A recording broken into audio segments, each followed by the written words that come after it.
They have an incredibly talented team, so naturally, it only makes sense that these two teams would meet in a grand final. LSU with a lot of competitive experience, both in RLCS and CRL, UNT just playing together constantly. The chemistry of these boys is off the charts.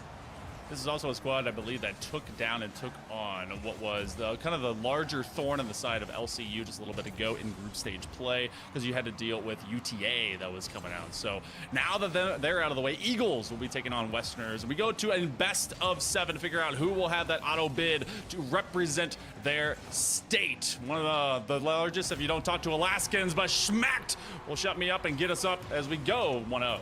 And it's a solid read by Schmack, being able to get that first touch off and then just staying clear. Obviously, you have to avoid these demos. As you saw, Sai was trying to get on in and get a little tag on that back bumper. But as long as you just put it on target with the defense flailing, they're going to have to guess. And sometimes you're going to guess wrong. Just going to go flat on through without any contest. But that's exactly why kickoffs exist, to maybe kickstart your next attack. That's a nice bounce down, but no contact to be made.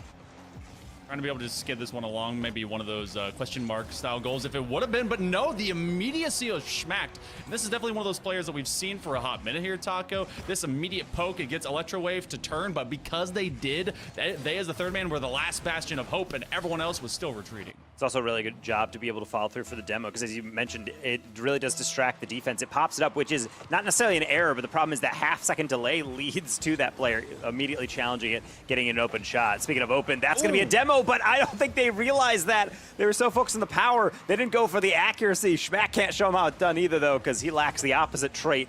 That one going to be too weak to get through the goal line and give him a 3-goal lead within the first minute. I think mercifully so for UNT.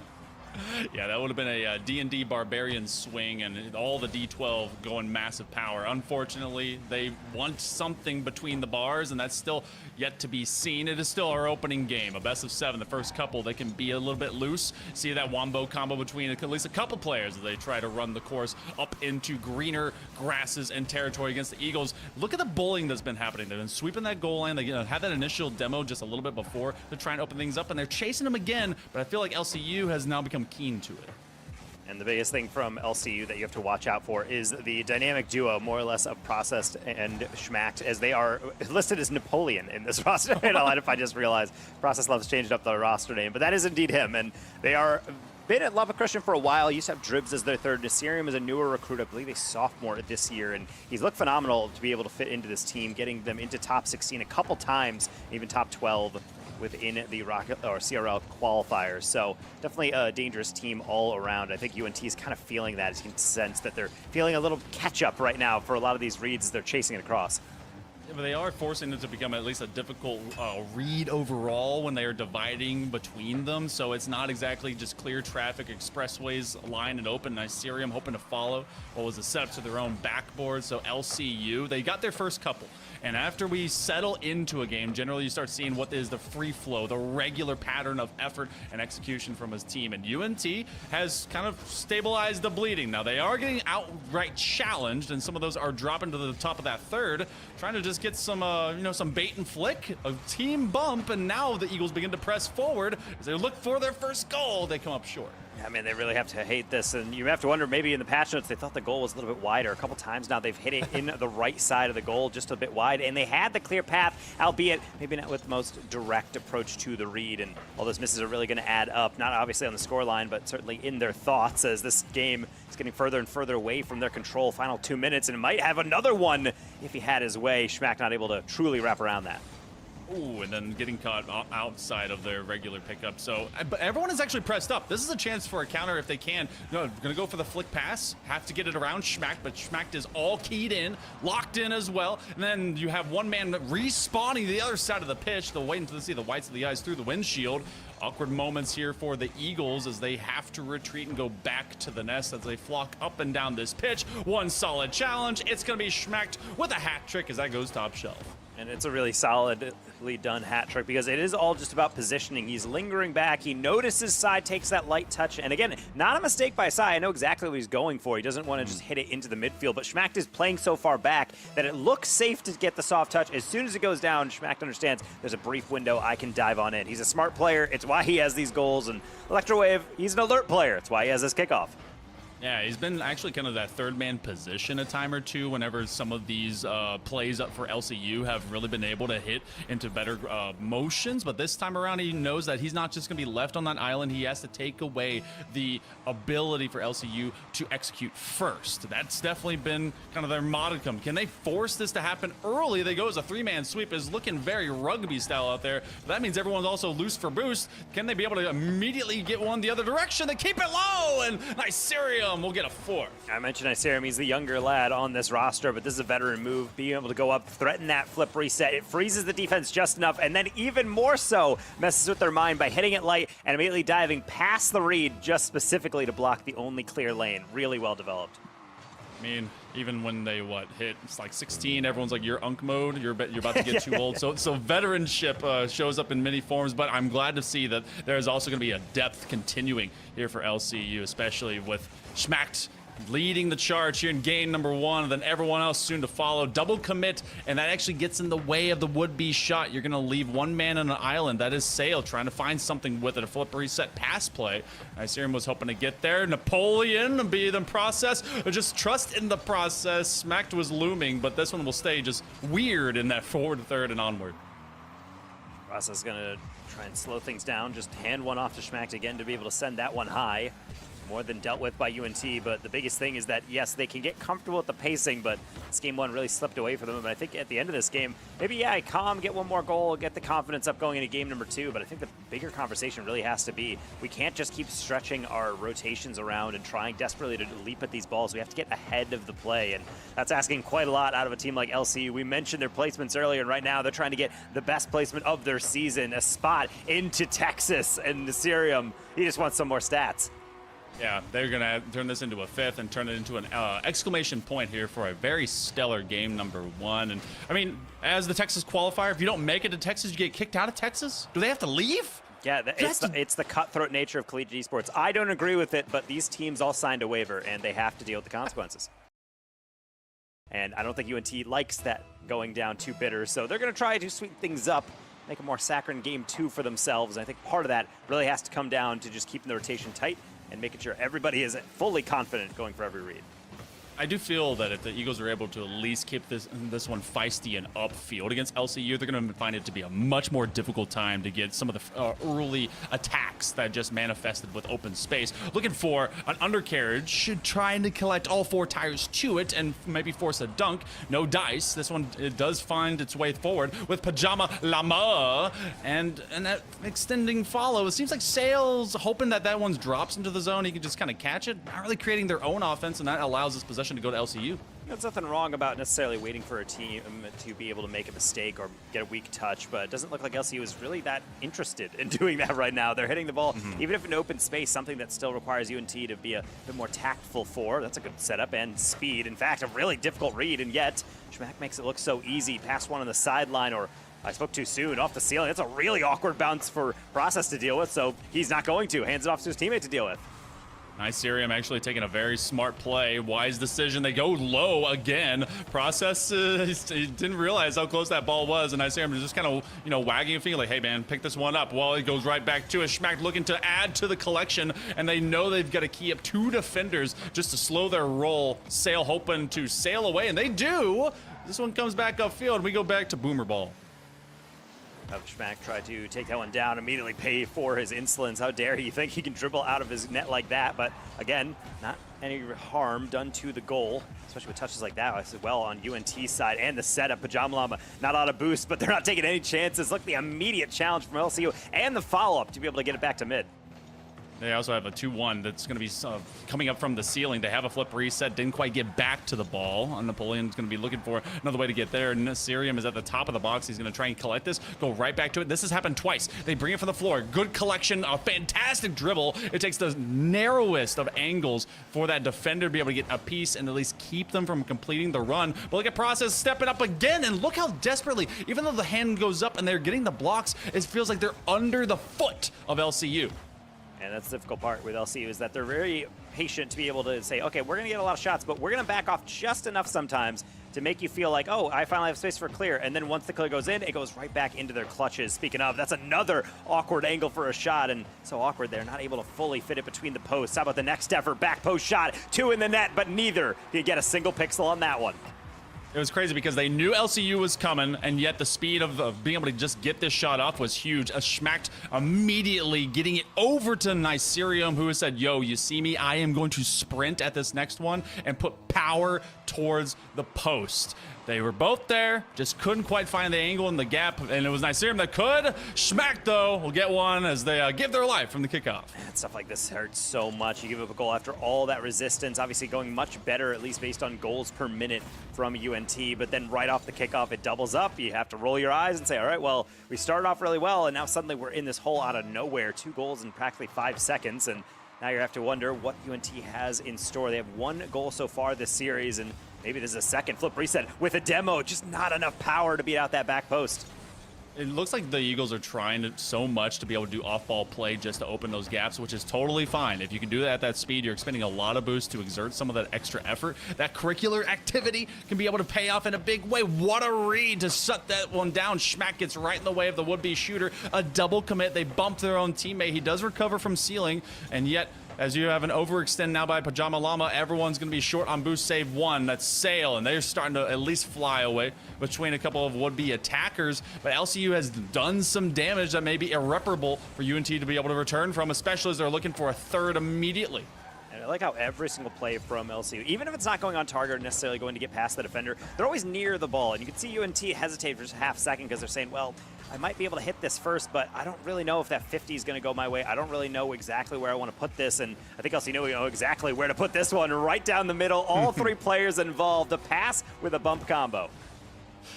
You know, when you're basically stuck and everyone's the opposite color of you, just off of the nose, Sail can't get away, and it's just a little kiss before everyone starts holding hands and the balloons get popped. So LCU, I mean, it felt like the first couple of minutes of this game here, Taco, were the first couple after the 2-0 lead of game number 1, and then immediately bang, bang, you had a couple back-to-back, and LCU's been playing this right from the deck that they brought to the table.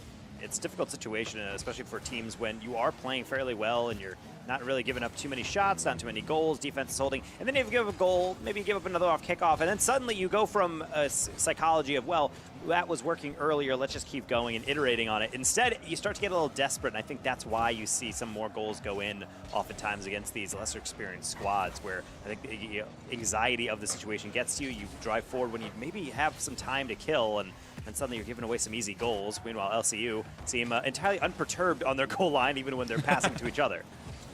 Just getting it to catch it. They're like, hey, just don't move your car. Stay at that post. Chill out for a second. We've got less than 30 seconds to go. What a zinger. And yet that one still is easily found by Nicerium. And turning away is Schmacked. Not at all plus to have to deal with any of this, as the Eagles have come to roost, at least in more blue territory. Quick combination. They will clear, and that one should put the rest of this on ice. UNT has got some work to be done. The first couple, which are always the leniency games in the best of 7, have now gone to LCU. They're going to take this one and run with it as we play for a 0-second ball. Oh, okay, low corner. All right, eventually we touch down. LCU will be 2-0 in the series.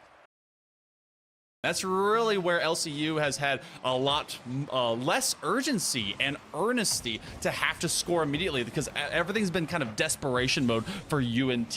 Haven't really found too much, save a single goal from game number 1. They've got to make up for it, and it's not like the numbers were barren there, Taco. We got to see that in scoreboard, and it was looking very competitive, but you have to make sure that happens at the beginning of the game as much as it was the end. Yes, particularly when you do get put into awkward positions. You're getting contorted around, trying to beat out Schmack, but he's just that much faster over the top. Going to be a goal line save, and maybe a bit more from Electrowave, but he's going to rush that one. Look at the fake challenge from LCU, forcing him to go earlier than he might have wanted. Trying to be able to set another one up. They get demoed. That's a good play. Recognizing that there was basically no one available. So you got to get rid of the man. But as Process is going to have to fake out having any extra boost, everyone here for LCU, they're getting very confident about pushing up, taking some of this extra floor space, back pass. And that's one thing that, for any given team, you don't exactly expect to directly back pass into your own goal line. And so you say, all right, what's happening? And so they run away from you, and then you never get to start your possession. Oh, and all of that stuff just weighs down on you over and over. So when you do see LCU looking so comfortable, getting the fakes in, not the flick, but at the very least, breaking down defense one player at a time, one pass at a time. Look at the drop down over the top. Needs a third, and he's going to be far too late to beat at that UNT defender. But how about try number 2? Back post attempt again, UNT. Just that much quicker. They separate immediately. They know they got to get some of the extra corner boost. They used up 2 big tries. This combination play ended up falling a bit wider than they wanted to. Sale just keeps it honest and in the back box, and LCU will send the numbers to answer. There should be someone bearing down upon it. They do. Now because of one-on-one, does Napoleon get ahead of it? They do, and they keep it on Moon's shoes. He gets trapped at the near side post, and that one ends up being a moment of reprieve, and yet no respite for the weary, especially as this LCU continues to attack. UNT just trying to get these light flicks out. They don't want to get too much power because that's just a giveaway, but they also know that they need to get it somewhat out of their half, otherwise it might just get hammered right back in. This time, they have a bit of an advantage here. There's no one up for that one immediately. That deflection carries high, and that actually goes past the third. So again, UNT has those moments where they have to make a split-second decision. How do I want to approach this? And yet they choose incorrectly, which is tough because they don't really have too many chances as it is, especially fewer if they need to score one to just get back into this process. Able to go on a conquest like his name suggests. Short King just turned this into some Louisiana territory that eventually he's going to sell out and give it right back to UNT, but not before getting a heck of a dunk from end to end, Taco. Wow. That's one way to do it. And UNT, again, it felt like they've been improving, slowing down this attack, or at minimum being able to answer to the call, but it is exhausting to have to basically play perfect Rocket League to be man-on-man the entire time. Yeah, and it's obviously a game in which it's more accurate to say we're playing zone defense here, but the zone changes and shifts, and no one's playing positions because you have to all adjust for each other, and it's why Rocket League is so difficult because of the fast-paced nature and the fact that people can just do this on command, schmacked with a double reset, nearly going coast to coast. Hey, I saw you do that on stream the other day, and don't be so bashful. Yeah, I missed 2, though. He can actually, just match it up against do whatever. Well, LCU, even with it being 1-0, it has to feel like 10-0. A nice kind of divide and try to conquer his Electro Wave, but it doesn't turn into much. They have a man that is trying to pin the dude back at the goal line, so as the goalie gets marked QB spy style, everyone eventually will break out. They're going to take it in a dangerous motion over the top archway. That's going to turn into a challenge. All of LCU has decided to pump upwards. They just go for a sumo drill, and now it's actually becoming such a weird, dicey moment in the box, and yet you cannot get through the numbers. Well, that's a really dangerous flick, and I really do like that from LCU, not overcomplicating things. A lot of people try to turn every single foray forward into a direct shot, but sometimes it is just putting the ball forward into a dangerous position. That was UNT's attempt at that, but that's why you also have to have a good recovery. That is Pajama Llama getting back. Electrowave now is called into question. Out of nowhere, drop from the sky, backwards save. And after all that, UNT will survive, but they need to thrive in this final minute to be able to get back into this, at least to overtime. They're desperate to refill their tanks. They finally do so what feels like forever, but less than a minute trying to get there. My goodness, Sail! They will go to that near side post, and they have been locked in. Can they do it one more time? An honest shot, a good follow-up. The third man will project himself forward. Pajama Llama, we're finally tied the first time since 0-0. Oh, thank goodness. University funds do not cover contractors throwing the controller through the wall. And ultimately, when you do have situations like that, hitting the post for the third time this series on the right side, having an immediate follow with a goal does feel nice, particularly when it puts you right back in this game. But for how much longer? We've seen him do damage off kickoffs before. Maybe this is another one. Back post and saves with the rear. Pajama Llama, how about a second serving of defensive excellence? Oh, they're going to have to do it maybe again. They will be the first one to the wall, and they will put that one at least to the outside tiles, looking for a double tap. That's a setup back over to Process, and every one of the UNT Eagles is answering the call. but they have to do so just long enough to give themselves a chance to counterplay. This one's gonna be a pancake, or at least an attempt. Sail will interject, and Sail has honestly been everywhere that LCU does not want them to be. Process now with a teammate in his back pocket. Pajama Llama gonna be at midfield, and we will go over to overtime here, Taco. It's one that desperately is needed by the Eagles if they want to stay in this series. LCU wants match point. Particularly if you do have these situations for UNT, you have to realize, okay, this isn't the same as the other games. We don't have to rush. Not every single moment we move forward has to be the one. You can take your time. Don't play overly cautious, but just be able to play with an abundance of awareness that LCU will definitely be able to get these quick counters, and maybe they're just going to demonstrate off the backboard. No one up immediately. Tried to spike that one down and saved off the goal line. North Texas finds a way to claw their way right back in. Oh, but they still have another chance. They're going to try and bring a man in. The failure gong rings out, but that means that dinner time, as it rattles, could be just around the corner. Another man. Every one of the Eagles for UNT stepping up to the plate. The difficulty is that plate is becoming dirty and hard to see. And Napoleon, good old Process. They'll throw extra balloons, and they will party it up as they go 3-0 in the series. That's such a clean touch from Nasirium. You saw he gets the lightest of touch, and then right at the last second of his flip timer, uses the flick, gets past the backboard player. Second player doesn't know where to be. He backs up, and that opens up the gap for Process, a.k.a. Napoleon, to finish one home. His second of the day off 8 shots, so you can't say UNT didn't make him work for Game 3. Right now, LCU is more or less the Texas representative throughout a lot of competitions, but it's not necessarily to say that UNT can't also be that team. Like I've been saying, they've been grinding a lot. I've seen their hard work, and they're trying to make sure it all pays off with a win here. Unfortunately, in order to get the win in this series, they have to pull off a vaunted reverse sweep against the Lubbock Christian that seemingly has no equal in Texas. Well, this is a huge state overall. Lived there for at least 20 plus years. I earned my accent from my family that was able to do a whole lot of farming. So hopefully the seed of doubt can be planted by UNT, because they just got one off of a defense that they were able to finally pick something from the midfield from.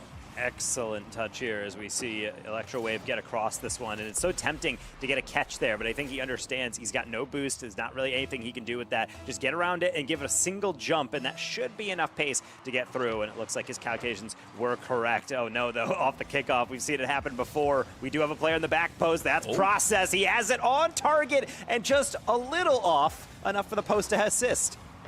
That's one of those where you have, the multiple the drag route plays here for some football knowers and lovers. That's going to be a soft one, and it goes hard up into the top corner. It felt like they were destined to just keep shooting at this near side post here, Taco. Yeah, I really like this play from Nasirium. And again, this is something that I talk about when you do have a younger player. Sometimes you think about them trying to fit in with players like Schmack, like Process, who have had pretty deep runs in RLCS. They've been rank X in the six-man's ecosystem for a while, and they try to overcomplicate things, but instead on that bounce down, instead of taking a really low percentage shot, he just lobs it lightly in the middle, trusts his teammates are going to be there, and honestly he had his picking. Turns out it was Process in the end, and just buried a shot. Really mature decision making from LCU, and something UNT is certainly trying to adopt as well.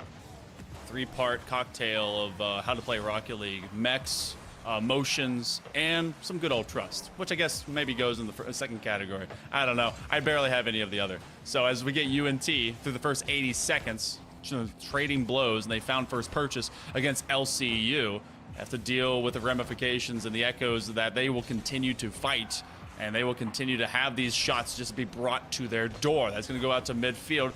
They find it past not just one but two. That is a freebie to be able to get that kind of extra, and yet UNT still ends up upfield, and so we kind of go into neutral ball. Both teams just trying to play with the push and pull. Schmack, really nice carry, and that's the one thing about LCU that I mentioned earlier. If you have any semblance of a chance to get a reset, they will find a way to get there. So UNT playing with fire when they wait a little bit longer to do that. Also, speaking of playing with fire, they threw that one right into the middle of the bonfire. On that attempt, he's going to be able to then set up the next play for Process, only enough for a lift, maybe trying to get a bump. It's actually going to go right on down, the perils of a slow read on defense, and LCU capitalizes. For a moment, I thought the game had actually lagged. Everyone literally just stopped, and we saw everyone try to readjust, to tie up their laces in the shoes, and it went LCU jumping, realizing, oh, okay, they are dead in their tracks. Once you hit the brakes and you go complete pause as a player in Rocket League, you're in your worst state of mind possible. It's a free flow for a reason. Trying to be able to find one extra is Nasirium. This is 2-1, and we're about midway here in game number 4. UNT needs this game. They have to take that much necessary first step to get into this series. And that was maybe a potential way. I think they're playing for 50, but I'm supposed to take a demo and a backboard, but you still need to be quick and you need to be faster, especially on the follow through to the initial touch. Instead, it's going to go wide, and unfortunately, LCU seems to be just as quick on defense as offense. Now it's half about just clock management at this point. They have the series all wrapped up so long as they can survive the next 2 minutes.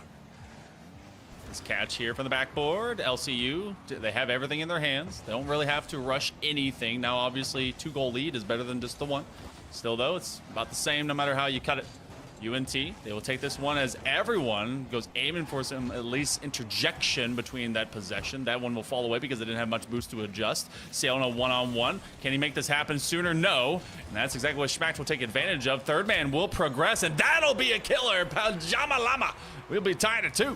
It's one thing I really do like to see from UNT, just staying consistent, making sure you're near those reads. And sometimes plays like that from Electrowave are actually better than the initial assist. You get a whiff, it makes the defense go, wait, hold on, and pause for a half second, which then allows that third player to do his job as well as possible. Puts that top shelf exactly when they most need it here in game 4. First sweep attempt needed, and the Journey of 1,000 Miles always does. We go with that initial step, but what a step it really has to feel again. LCU is, I was a little confused who was challenging that. Apparently, no one. Everyone just staying back. Okay, when's going to be my time? When do I have this mistake? When does someone have at least that first motion that I can react to? Going 2-2 at this point, LCU is recognizing that this is kind of that animal stuck in a corner. They're not quite going to go down without a fight. The Eagles have at least been meeting into these zones and directly answering whenever LCU positions the challenge forward. You have Sail on an island versus 3. Doesn't take that corner boost, trying to leave it for a teammate. That's going to be a flip reset by Process, and that's, I mean, as automatic as you think it's going to be, Taco. Nasirium just comes cruising in. And such a good first touch. Every air dribble depends on a solid first touch, and you cannot teach that much better than what Process just did. LCU sets it up in a situation in which UNT has to bite, and once the first domino falls, the rest usually follow suit. UNT digging deep in the final minute, and it's going to be a tough one, but this team got to this grand finals for a reason. It's just time to show it. Show some depth here. North Texas got a lot of students, a lot of talent, a lot of great advocacy across all their programs. You've seen it for years now, and it's not going to go and die. But out in West Texas, LCU has been really posturing for success. What a save for Nasirium as they're able to find some youthful vigor to move this team forward and out. And you're less than a half minute to go before this one is done and dusted in the 4-0. Felt like the golden opportunity. Now they just have to manufacture another one. Double commit on offense, and maybe not the worst idea, but not the best outcome either. Sale has to wrap around this one, and I think he wanted to pop that one, but instead he'll get a deflection. Sidewall, redirect off the post again. LCU escapes and might even get rewarded with a counter. Low fake doesn't go through, but the follow-up certainly does. What a painful series of events. You saw one little chance, and it had to be a degree or two to the left, just a little further, and we may be singing a different tune, but a 2-goal swing basically with 2 seconds remaining. LCU will do it as UNT put forward a great fight, but that one eventually will rest. LCU 4-0. They'll be your Texas representative going to CECC.